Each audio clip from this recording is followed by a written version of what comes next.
Hello les Itata, très heureux de vous retrouver pour une émission au fort accent musical. Notre invité est en effet un trompettiste martiniquais d'envergure internationale. Il n'a pas son pareil pour chauffer les salles et mettre les spectateurs dans l'ambiance, quelle que soit la musique qu'il joue.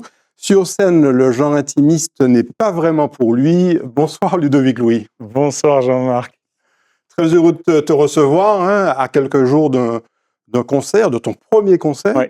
À l'Atrium. Oui, exactement. Samedi 1er février. Oui. Tu es prêt? J'ai hâte. Je suis prêt à mettre le feu à l'Atrium avec mes copains sur scène. Et pour moi, cette première en tant qu'artiste solo ici en Martinique, c'est vraiment important. Et entièrement, j'ai hâte. J'ai préparé ma liste, je sais ce qu'on va jouer, tout ça. Donc c'est un moment important. Alors, on a beaucoup de chance de t'avoir parce que le plus souvent, tu es ailleurs. Oui. Quand tu ne joues pas, tu es à Los Angeles. Oui. Et puis, quand tu joues, c'est à travers le monde entier, quoi. Oui, exactement. Donc, je réside à Los Angeles depuis 2013 maintenant.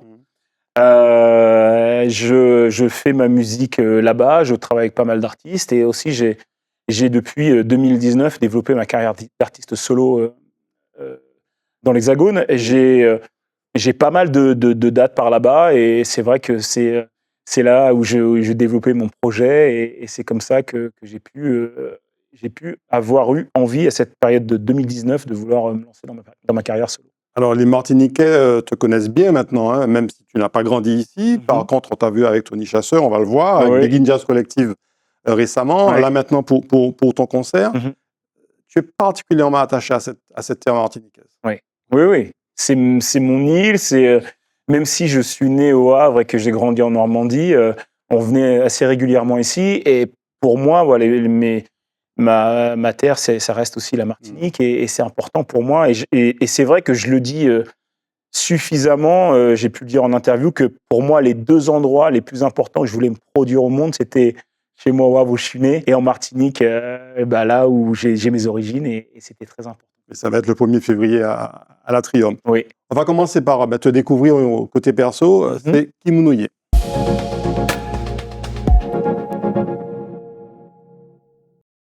Alors, tu l'as dit, tu es né au Havre. Oui. Alors, je te propose deux photos, justement, pour situer Oui. alors, ce fameux monument à base de containers. Nouveau, qui est très nouveau. Alors, à mon époque, ça y était pas encore. Je l'ai vu dernièrement, plusieurs fois, parce que mes parents sont toujours là-bas. J'ai pu voir ce monument qui est. Moi, je trouve ça joli. Je trouve ça joli. Ça apporte quelque chose sur le port. Et à côté, la grande poste du Havre. C'est la maison, quoi. Tes parents sont arrivés au Havre à quel moment? Alors, j'ai pas envie de dire de bêtises et de donner de fausses dates, mais ma mère est née et a grandi au Havre. Mon père est arrivé, je crois, en fin des années 70.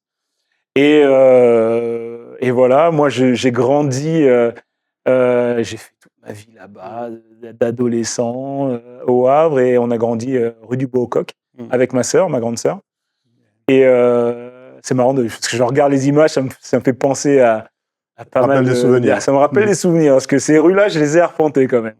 Et du côté de la Martinique, donc on va voir une photo de Roche-Carré au Lamentin, parce qu'une partie de ta famille est originaire de Roche-Carré. Alors les personnes qui sont dessus n'ont rien à voir avec le sujet, mais voilà. Mais c'est exactement le bon chemin, c'est chemin Gabin, l'entrée Gabin. Voilà, c'est là où je venais passer mes vacances et j'ai d'excellents souvenirs là-bas, chez ma grand-mère, avec mes cousins, où on s'amusait, on jouait au foot dans le jardin. Et ce qui est drôle, c'est que j'ai un souvenir, c'est que je me rappelle avoir une de mes premières trompettes et je jouais sur le balcon, sur la terrasse avec cette trompette dans ce quartier que j'ai très bien connu. En remontant un peu, il y avait le terrain de foot, il y avait l'école, et c'est là où on allait jouer avec mes cousins aussi. C'est du côté de ton papa, le Lamentin? Exactement. C'est là le quartier où a grandi mon papa. Et ouais, c'est chouette.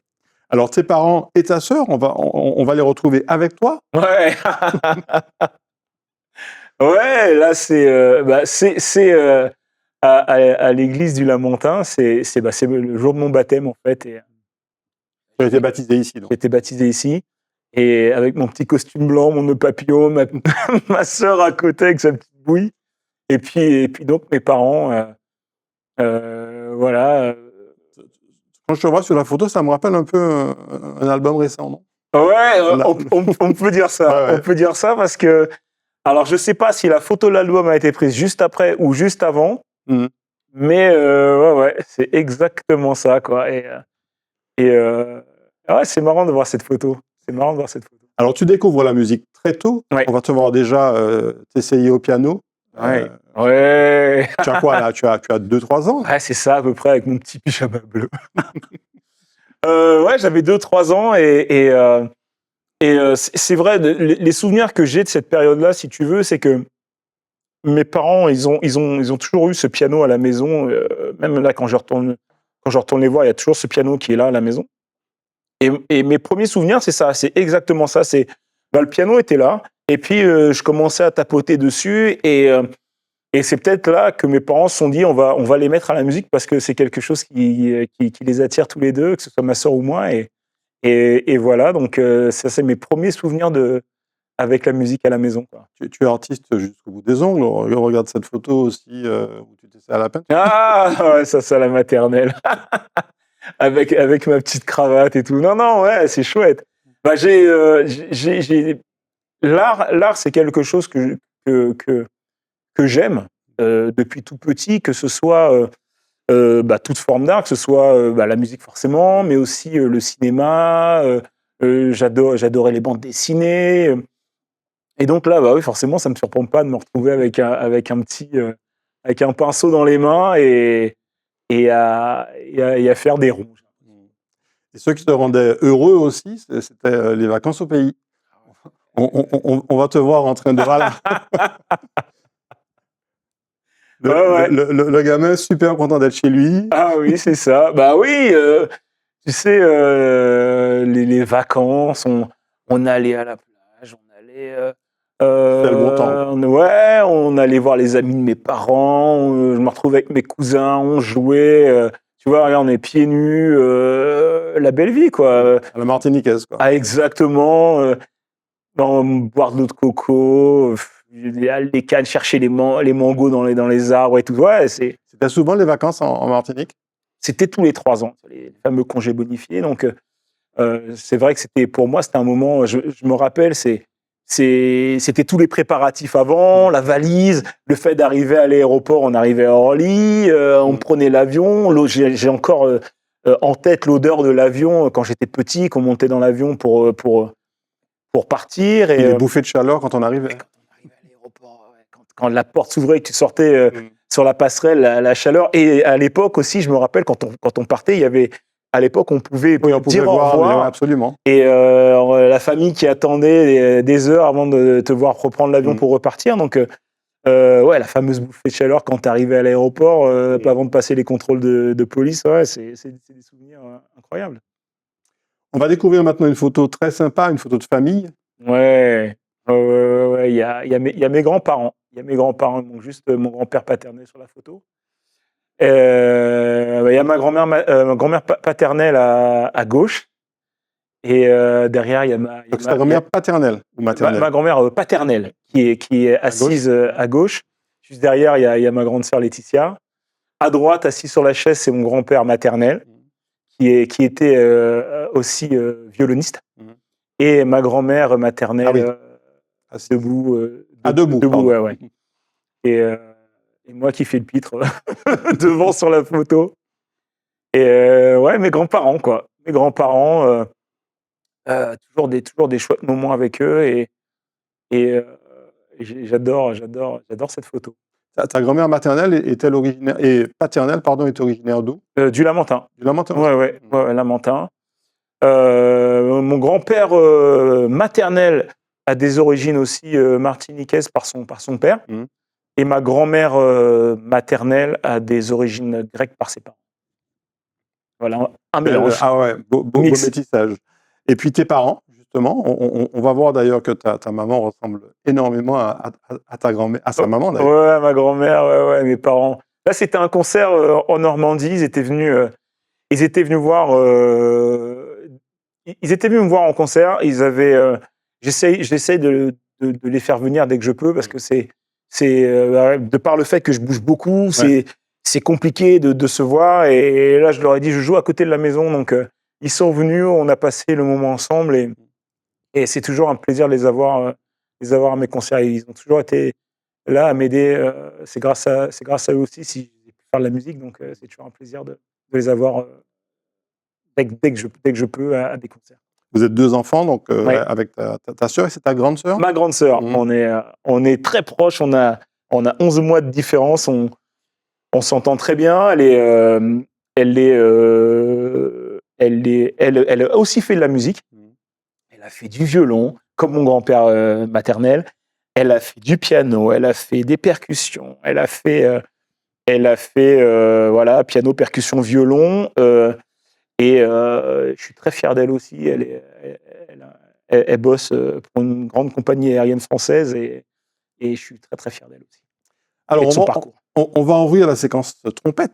Oui. Parce qu'en fait, tu as découvert la trompette très jeune. Ouais. Tu avais quoi? Tu avais 5 ans quand tu as commencé, hein, c'est ça? Alors, pour résumer vraiment, il y a cette partie où j'ai commencé par le piano, comme on a pu le voir sur la photo. J'ai commencé par le piano vers l'âge de 5 ans. Et dans l'école, après, où on faisait de l'éveil musical avec ma sœur, qui s'appelle le Jupo, on a eu la chance de pouvoir assister à différents professeurs qui nous présentaient leur instrument, savoir si ça nous intéressait.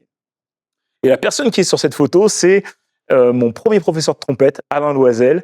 Et c'est grâce à lui que j'ai eu envie de faire la trompette. Pardon. Il est arrivé et il a présenté la trompette et moi, j'ai été omnubilé par ça. Et quand je l'ai vu jouer, je suis rentré à la maison et j'ai dit, mes parents, c'est ça que je veux faire.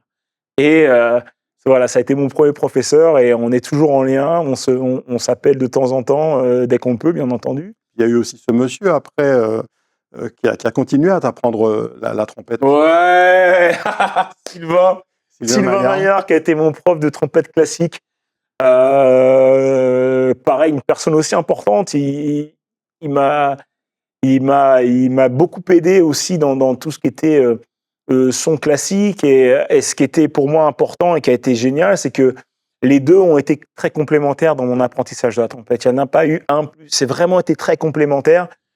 Et ouais, je suis content de le voir aussi. C'est aussi une personne importante dans mon apprentissage de la trompette. Et puis tu t'es essayé après à la trompette avec une personne. Alors là, je ne sais pas avec qui tu es. Mais... Oui, c'est un ami de mon père, saxophoniste au Havre. Et c'est vrai que de temps en temps, il me faisait les groupes, parce qu'il y a il y a une très forte communauté antillaise au Havre. Ils ont des groupes et je me rappelle qu'ils me faisaient des fois venir jouer avec eux, peut-être un petit morceau, histoire de jouer. Et c'est vrai que ça a été très, très, très important pour moi aussi. Ça a été un déclic tout de suite, la trompette, pour toi? Ouais, j'ai adoré. J'ai adoré parce que j'ai adoré le son, j'ai adoré l'énergie. C'est vrai que généralement, les gamins sont plus attirés par tout ce qui est batterie, guitare, instruments électriques. Et moi, cet instrument-là, c'est vraiment celui qui m'a plu. Et je suis tombé vraiment en amour pour ça, quoi. Et on a la chance d'avoir plein de photos. Là tu étais, je pense, avec certains de tes professeurs. Oui, Alain qui est sur la droite, mon premier professeur Alain Loisel qui est sur la droite de la photo. Bruno Durand, un autre tromboniste. C'était le petit orchestre de jazz, l'orchestre de jazz le plus réputé qu'il y avait au Havre quand j'étais gamin. Et moi, pour moi, c'était toujours ça a été un rêve de pouvoir intégrer cet orchestre et ils m'ont proposé de les rejoindre pour jouer avec eux. Donc forcément, moi, le petit gamin qui me retrouve avec mon professeur et les amis derrière, j'étais très fier avec mon petit nœud papillon rouge. Et puis à côté, toujours avec un nœud papillon. Bleu, celui-là, c'était à l'école de jazz du Havre, le Jupo, où à chaque fin d'année, en fait, les élèves venaient montrer aux parents et aux amis. Le fameux gala de fin d'année. Gala de fin d'année, voir ce qu'on a appris et c'est ça. De belles photos en noir et blanc, toujours à la trompette. Ouais, ça c'est à la maison. Ça c'est à la maison devant le fameux piano de la maison.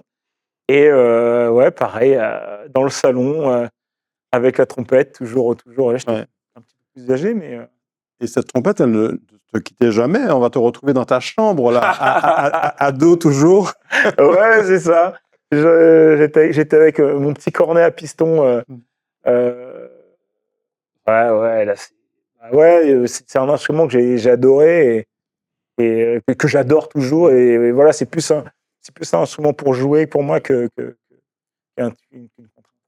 On revient à la trompette dans la deuxième partie de l'émission, mais on va terminer avec cette photo de Altadena, Oui, à côté de Los Angeles, Ouais. qui est en fait l'endroit où tu as décidé de vivre il y a Ouais. quelques années maintenant. oui, exactement. Ce choix pour te rapprocher, on va dire, de la crème de la...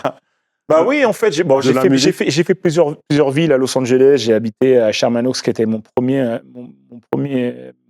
résidence, le premier lieu où j'ai habité. Après, j'ai déménagé un peu. Et oui, en fait, en 2013, j'ai décidé de partir parce que je voulais me confronter pour moi à ce qui se fait de mieux au monde. Comme tu dis, la crème des artistes. Et pour moi, je voulais vraiment savoir si j'étais capable de pouvoir faire ça. Donc, quand tu pars comme ça, tu vas à la rencontre de ces grands artistes, et tu n'as pas encore de contrat, tu n'as pas encore de... Rien. Je travaillais déjà avec Lenny, mais c'est pas ce qui va t'aider, entre guillemets. Quand je dis c'est pas ce qui va t'aider, c'est que je me suis retrouvé dans les premières jams où tu vas faire des buffs avec les musiciens. Et dans les jams, tu as tout le monde. C'est-à-dire que tu as tout la crème de la crème des musiciens. Quand ils sont pas en tournée, ils viennent dans les jams. Ce qui fait que le niveau est très élevé. Les jams, c'est les clubs de jazz où tu vas faire des improvisations avec des groupes. Et là, tu te retrouves avec carrément ce qui se fait de mieux, entre guillemets, que ce soit dans la pop, dans le R&B, dans toutes les grosses tournées US. Et bien forcément, tu veux montrer que toi aussi, tu as ta place parmi ces gens-là. Et quand t'es bon, on te repère. Quoi. Et tu y vas, c'est pas évident parce que petit Français qui débarque, les gars te disent bah ouais, mais il y a lui qui joue avec un tel, lui qui joue avec un tel, elle qui joue avec un tel. Et tu es obligé de faire ta place. Donc, à force de persistance, faut pas lâcher. C'est difficile, mais faut pas lâcher. On passe à la deuxième partie. Ça s'appelle Matinique, mais même si toi, ta carrière, tu l'as faite beaucoup ailleurs. Ouais. Matinique.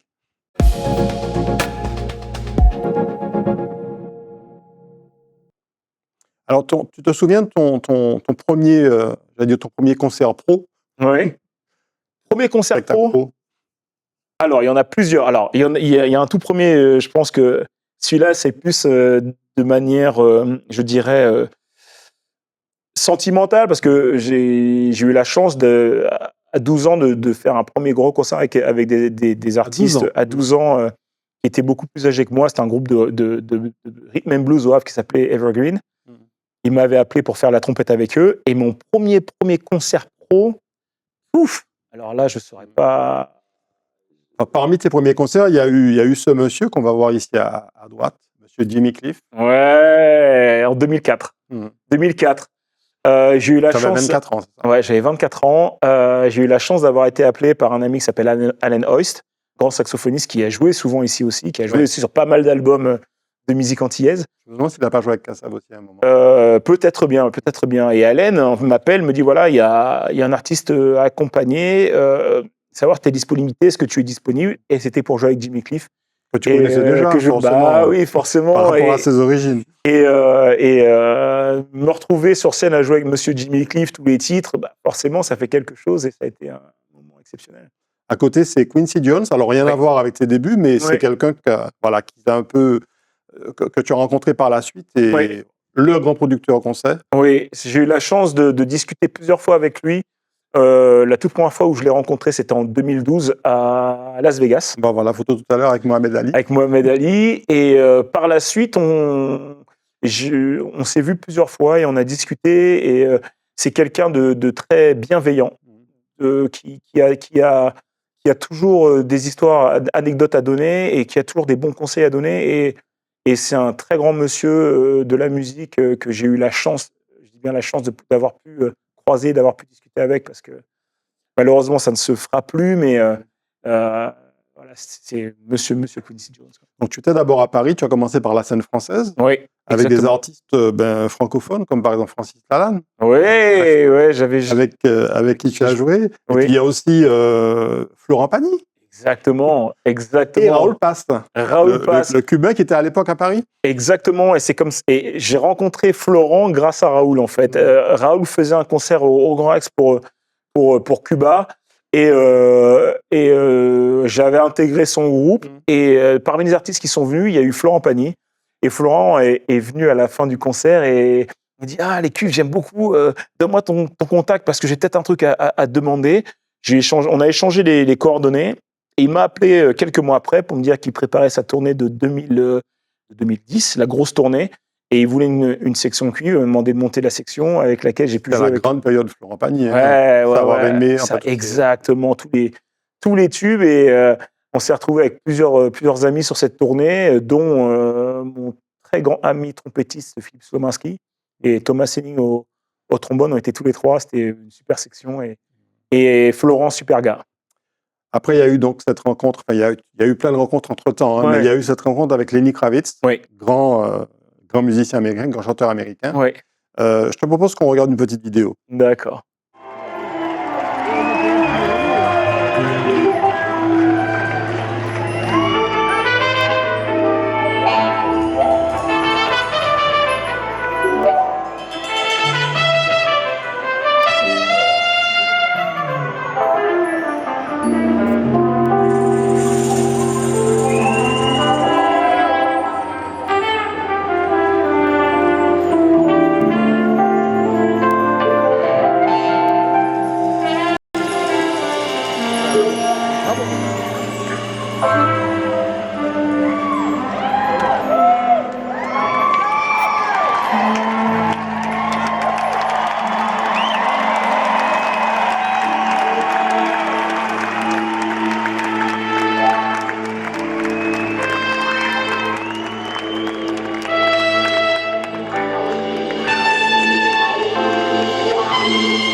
Voilà, 28 janvier 2012 à New York. Ouais, des bons souvenirs, ça.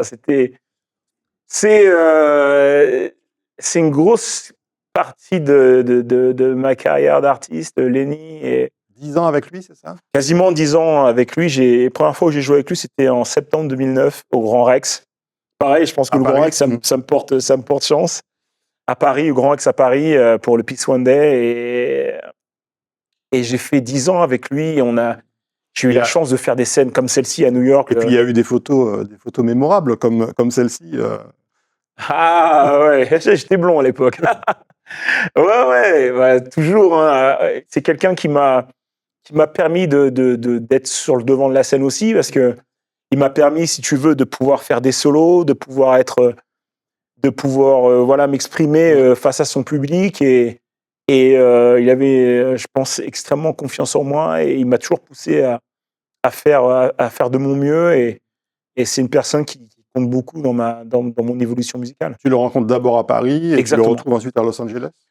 J'ai commencé à travailler avec lui en 2009, donc à Paris. Et il y a une petite période où j'ai pas travaillé avec lui parce qu'il avait son trompettiste de l'époque attitré. Et l'année d'après, ça a duré quelques mois, et l'année d'après, il m'a contacté savoir si je voulais vraiment définitivement intégrer son groupe. Et oui, donc j'ai eu la chance de faire le tour de la planète avec lui, les plus belles scènes. Et là, ça ouvre des portes extraordinaires aussi.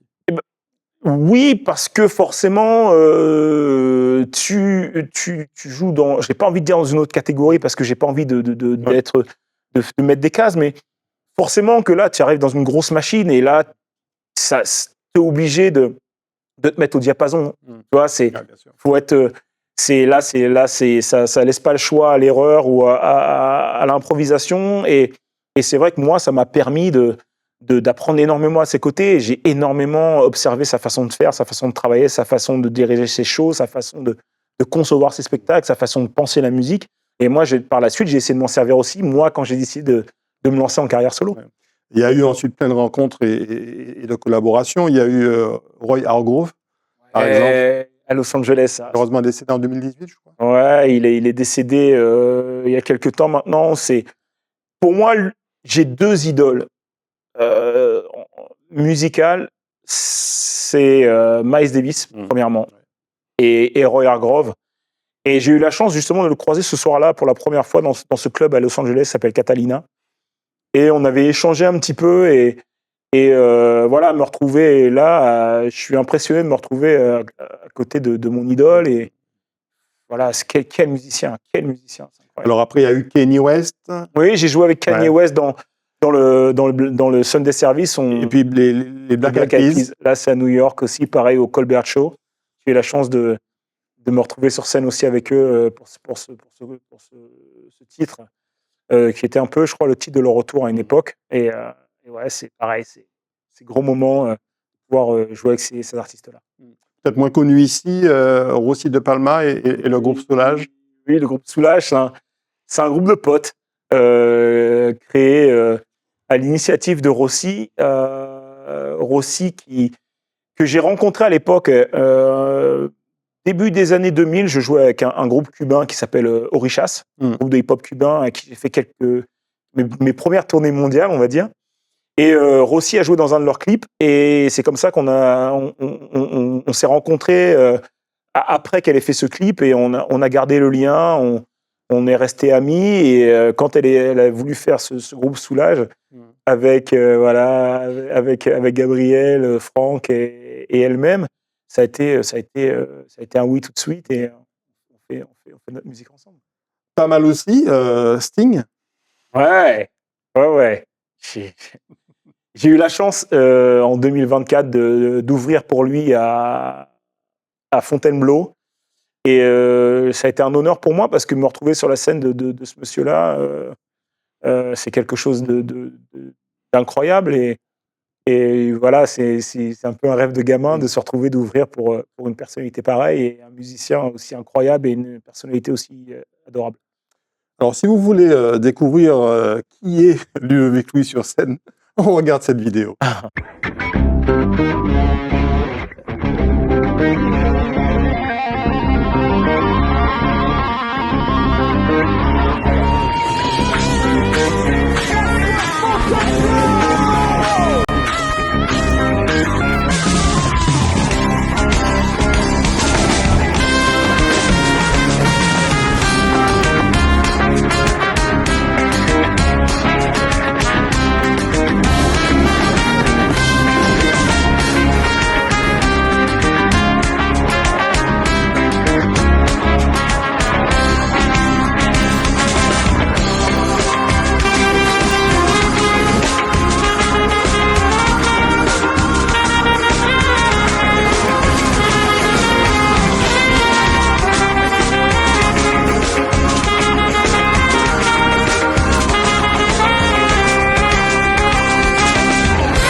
Alors clairement, c'est ça, Ludovic Louis, c'est à la fois un super trompettiste et puis un ambianceur de première, quoi. Ah, moi, la scène, c'est mon terrain de jeu. J'ai toujours dit, la scène, c'est mon terrain de jeu. C'est là où je me sens le plus libre, le plus free. J'ai envie de la première seconde où je mets le pied sur la scène au dernier moment où je la quitte, envie de faire passer un moment avec les gens. J'ai envie qu'on ait un moment sympathique, un moment où ça chante, où ça danse, où on fait la fête.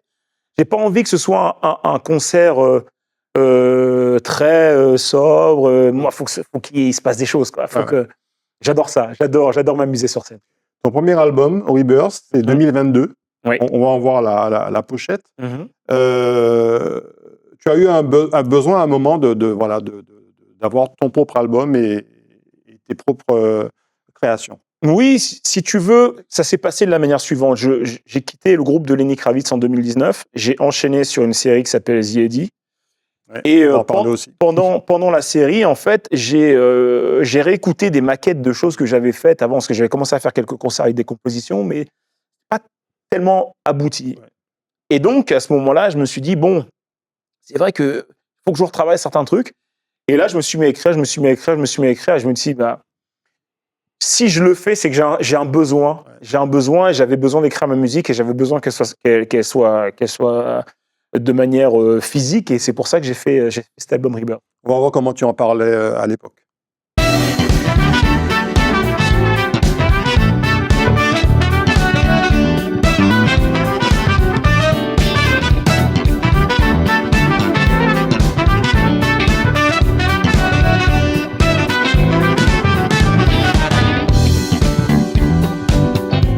J'ai enregistré cet album entre la France et les États-Unis, et j'ai voulu retranscrire ça, ma culture française, mes origines aussi antillaises, mais aussi la culture américaine.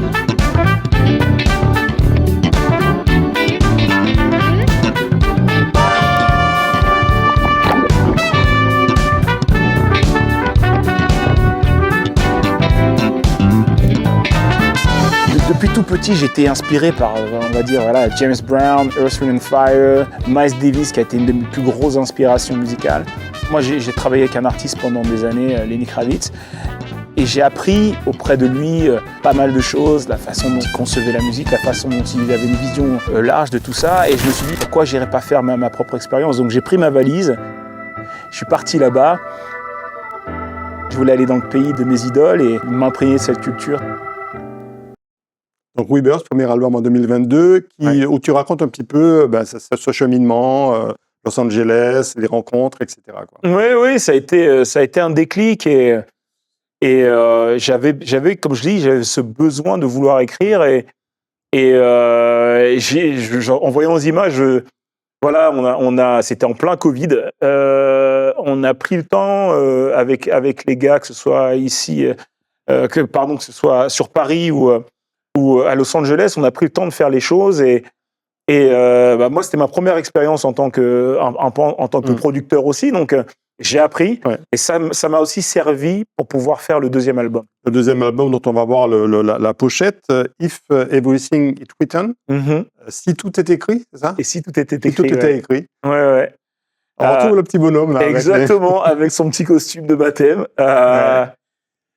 Oui, forcément. Est-ce que tout était écrit? Est-ce que le gamin du Havre pensait un jour que j'allais faire tout ça? Donc c'est un peu la question. C'est pas vraiment une question que je pose, mais est-ce que tout est si tout était écrit? Si c'était déjà mon chemin de vie de savoir que j'allais accompagner les artistes comme ça, que j'allais jouer sur toute la planète, faire ma musique, être comédien, écrire pour d'autres personnes. Est-ce que c'était écrit? Là aussi, on regarde une petite promo.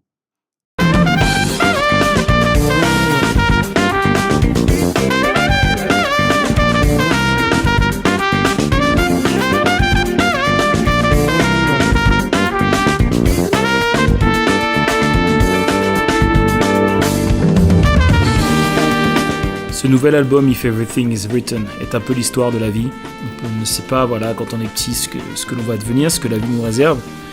Et donc voilà, on passe par plein de phases. Et moi, par exemple, jamais le petit gamin du Havre n'aurait imaginé un jour habiter dans la Cité des Anges à Los Angeles, être trompettiste professionnel, mais aussi comédien.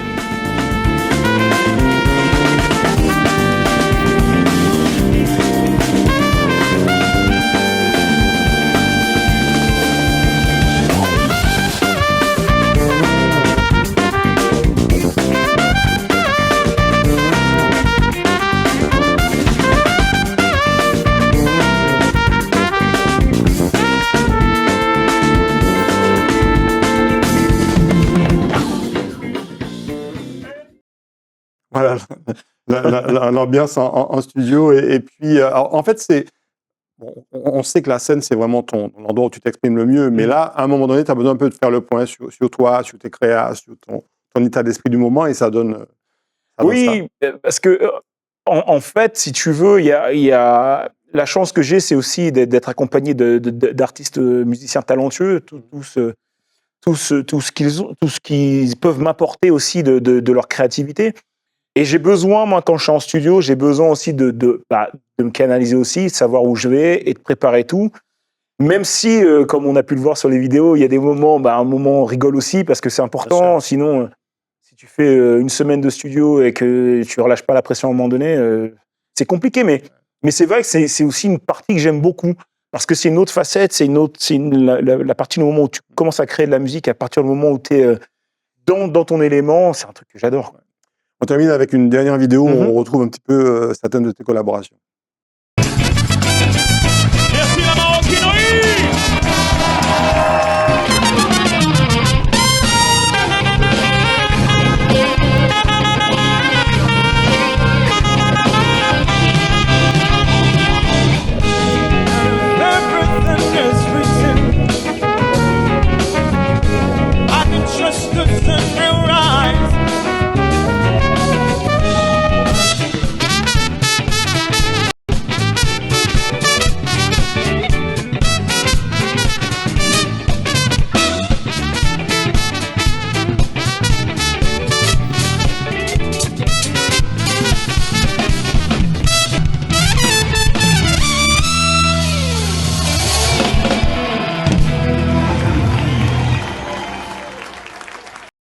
Alors, on les retrouve, tes vidéos, tu es quasiment sur tous les réseaux sociaux. Oui, Instagram. Ludovic Louis Musique. Ça, c'est sur Instagram, Ludovic Louis Musique, sur Facebook, Ludovic Louis, sur TikTok, Ludovic Louis Musique. J'essaye d'être un peu partout sur les réseaux sociaux, oui, effectivement. Et énormément de photos et de vidéos sur ton site internet également. Oui, ludoviclouis.com. Et je vends pas encore mes albums dessus, mais on m'a dit, ouais, faut que tu le fasses. Donc, je vais le faire d'ici peu. Je vais commencer à vendre les albums aussi sur mon site. On va terminer avec tes engagements. C'est la rubrique politique.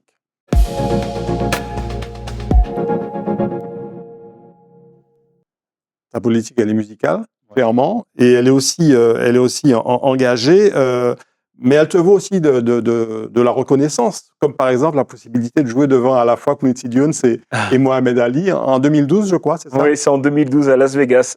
J'ai cet honneur et cette chance de pouvoir faire ça.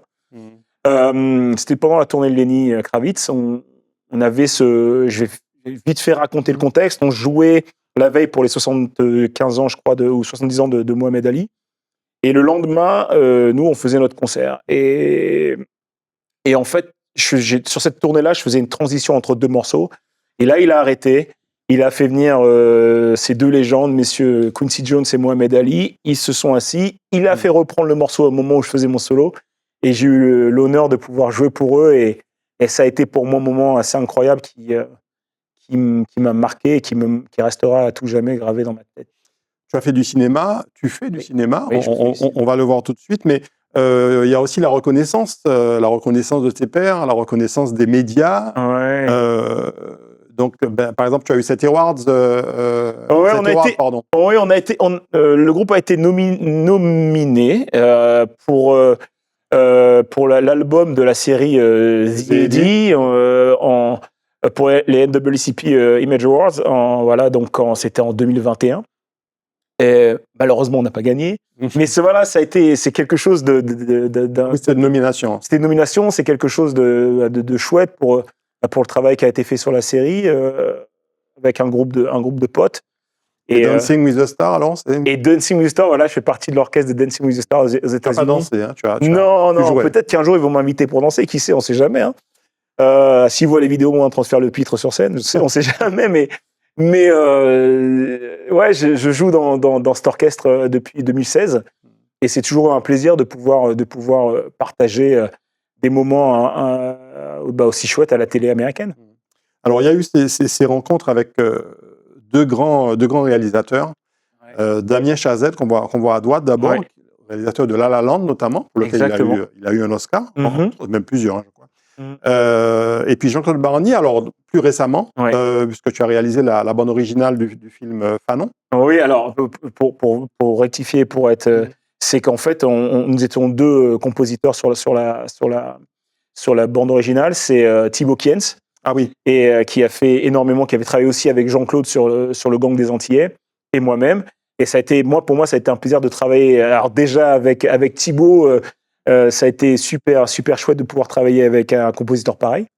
Et Jean-Claude, parce qu'il m'a fait confiance, il avait écouté ma musique, il s'était imprégné d'un peu de ce que je faisais et il m'a dit, voilà, j'ai envie que ton son de trompette ce soit le son de Fanon. Et voilà, il m'a proposé ce job et ça a été fait avec immense honneur et plaisir.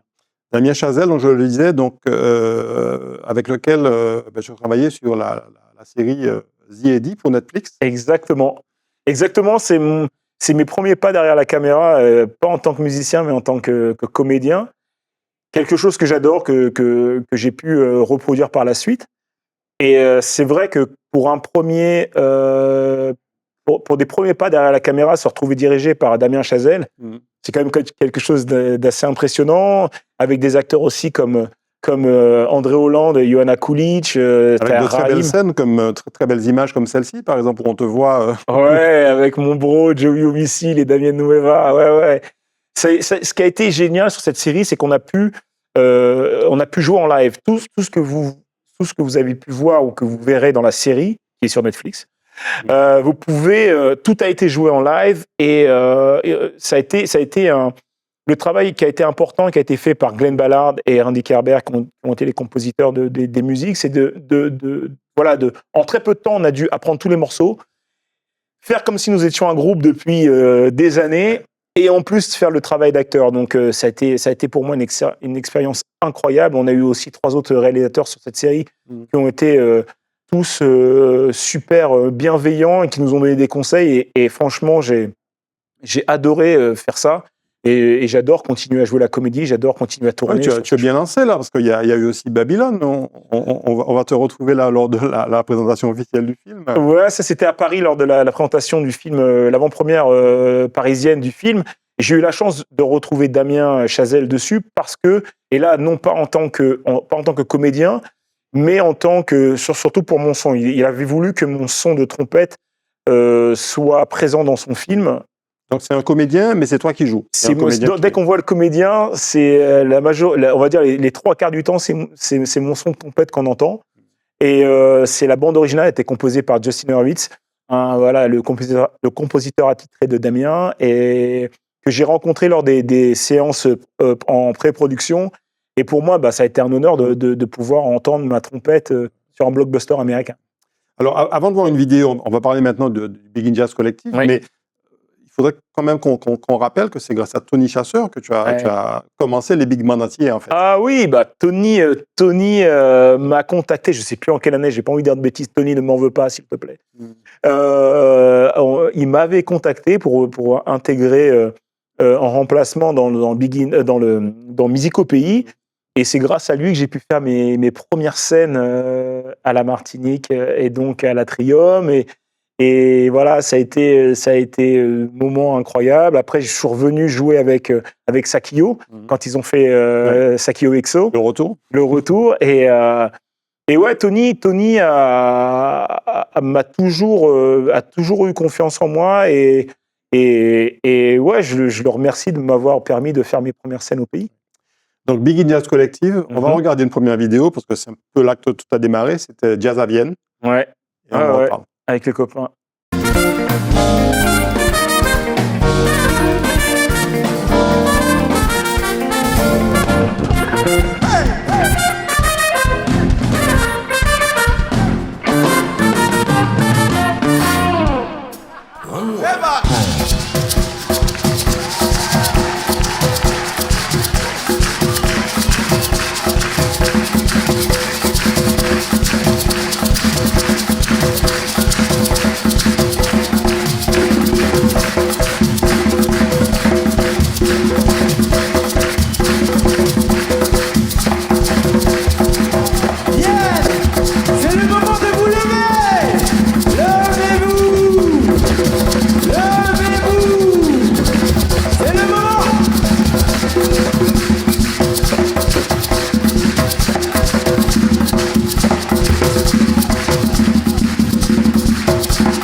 Voilà, Jazz à Vienne en 2022, Vienne dans l'Hexagone, pas en Autriche. Oui. Et on voit ce public qui se met à danser sur le rythme antillais. Voilà, ça a été vraiment l'effet de surprise pour le public. Ouais, c'est un chouette moment. C'est vraiment un groupe de potes, tous musiciens, tous talentueux. Ils ont tous aussi leur projet avec des groupes incroyables. Je ne vais pas tous les citer parce que je n'ai pas envie que les gars vous m'envoyiez que j'en oublie un. Mais Maher Boa, Maher, Sony Troupé, Joey, on se quitte plus. Ralph Lamital, avec qui tu joues beaucoup. Oui, Ralph vient jouer aussi des fois avec moi, mais tous, c'est Stéphane aussi, Stéphane Castry qui a joué avec moi aussi. C'est un groupe de potes. C'est un beau projet. Alors, créé par un autre collectif, le collectif Boutan. Thomas Boutan, son frère, ses cousins, et puis son père également. Quand tu as été sollicité pour ce projet, qu'est-ce que tu as répondu? Tu as dit oui tout de suite? J'ai dit oui, forcément. Forcément, ce qui a été incroyable, c'est que quand on parle de synergie, quand on parle de toutes ces choses-là, c'est que je connaissais certaines personnes, on va dire la majorité d'entre eux, mais par exemple, je n'avais jamais eu l'occasion, même si on se connaissait avec, par exemple, Sony, on n'a jamais eu l'occasion de jouer ensemble. Ouais. C'est quelqu'un aussi que j'adore. Sony Troupé. Maher, on s'était jamais rencontrés. Je savais qui c'était. Et pareil, et tout de suite, le groupe, ça a matché. Il y avait pas de un prend le pouvoir, les autres écoutent. C'est vraiment un truc d'unité. Et après Vienne, il y a eu cette résidence de création. C'était avant. La résidence, c'était avant. À la Villa Chantecler, on s'est retrouvés pour faire de la musique et on a réarrangé les titres. Et pour moi, voilà, ça a été quelque chose d'incroyable. Tous les titres du patrimoine. On regarde justement une petite vidéo du making-of pour voir comment vous en discutiez.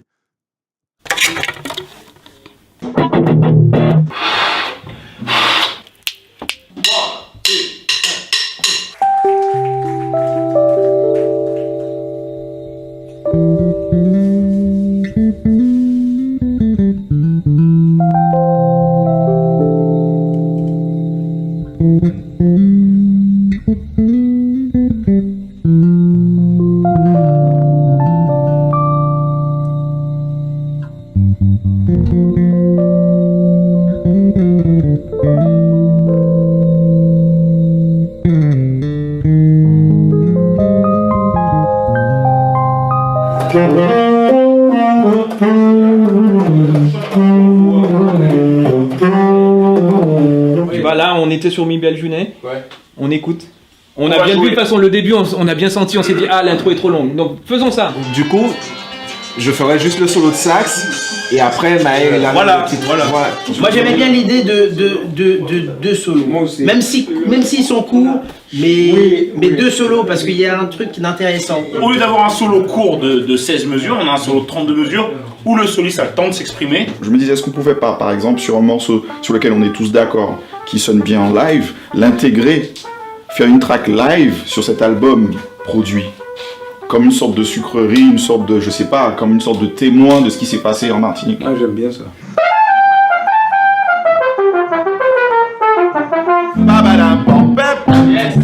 Et après ça groove. Faut pas le faire indéfiniment comme on l'a fait en concert. Là, faut vraiment aller au pap directement, quoi.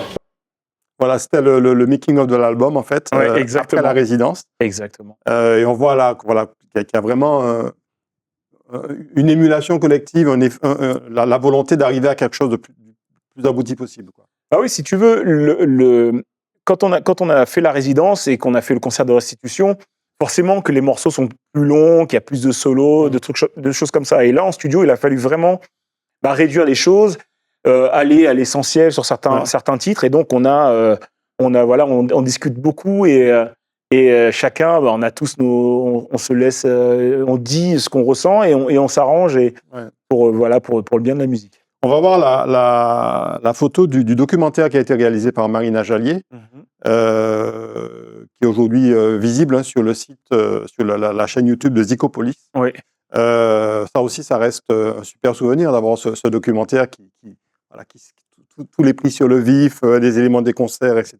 Oui, c'était important pour nous aussi parce que forcément, quand on le regarde par la suite et qu'on voit ce qui s'est passé durant cette résidence, et forcément, il y a des moments qui reviennent, la façon dont on crée les titres, la façon dont les structures peut-être de départ ont changé par la suite. Et c'est vrai que moi, sur un plan personnel,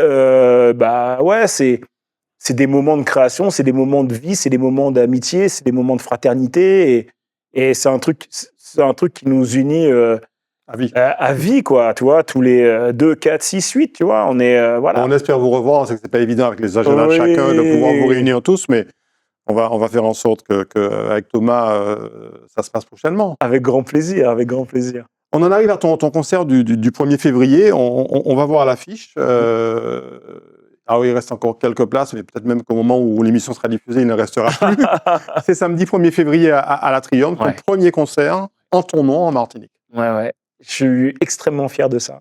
Comme je l'ai dit en début d'émission, c'est vraiment, il y a 2 endroits pour moi importants, c'était Le Havre et la Martinique. Bon, Le Havre, c'est fait. Le Havre, c'est fait. Maintenant, on joue à la maison et je suis très heureux de ce concert et je remercie Tropicatrium, je remercie Emmanuel Césaire et Frédéric Tally d'avoir tout mis en œuvre pour que ce concert se réalise. J'ai hâte parce que forcément, il y a plein de choses qui vont moi aussi me toucher parce que c'est la première fois que je joue à la Martinique et c'est jouer au pays, c'est quelque chose d'important et j'ai hâte de rencontrer les publics martiniquais. Et comme j'ai envie de le dire, attendez-vous à sauter. Il va falloir se lever des sièges. À un moment donné, on va pas rester assis, on va faire la fête et il faut qu'on fasse la fête tous ensemble. Forcément, tu vas jouer Madina.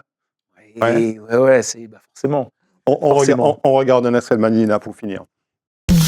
Yeah! Nous allons faire un tour sur la plus belle île du monde, chers amis. Et ouais, à mes yeux, c'est la plus belle île du monde. Nous allons faire un tour sur l'île de Madinina. La Martinique, les amis, la Martinique!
Voilà, le pas sur la biguine Oui, de Ludovic Louis, Madina, qui est un morceau dédié à la Martinique. Quoi. exactement. On retrouve des rythmes de biguine. Exactement, c'est sur mon premier album, c'est le morceau qui ouvre l'album et qui clôture l'album. Bon, Ludovic Louis aujourd'hui est un homme heureux. Très heureux, très heureux. Tout va bien. La vie est beaucoup. belle. Souvent en Martinique. Bien en ce sûr moment. qu'il y a des hauts et des bas, mais je suis content de ce qui m'arrive